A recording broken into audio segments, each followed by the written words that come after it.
This is the all-new Skoda Kushaq SUV review for the Indian market.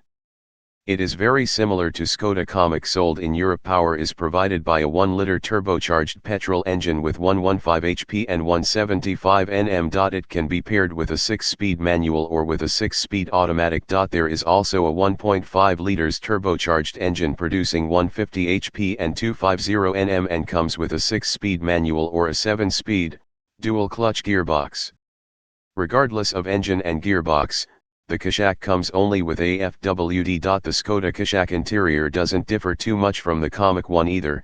It gets Skoda's new 2-spoke steering wheel and the latest tablet-style infotainment system, while the touch-sensitive climate controls are different than the traditional knobs and digital screen used by its European cousin.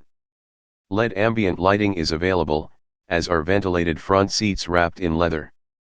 Step up to more expensive versions and the main screen size jumps from 7 to 10 inches, while the upgraded sound system even has a subwoofer in the spare wheel well.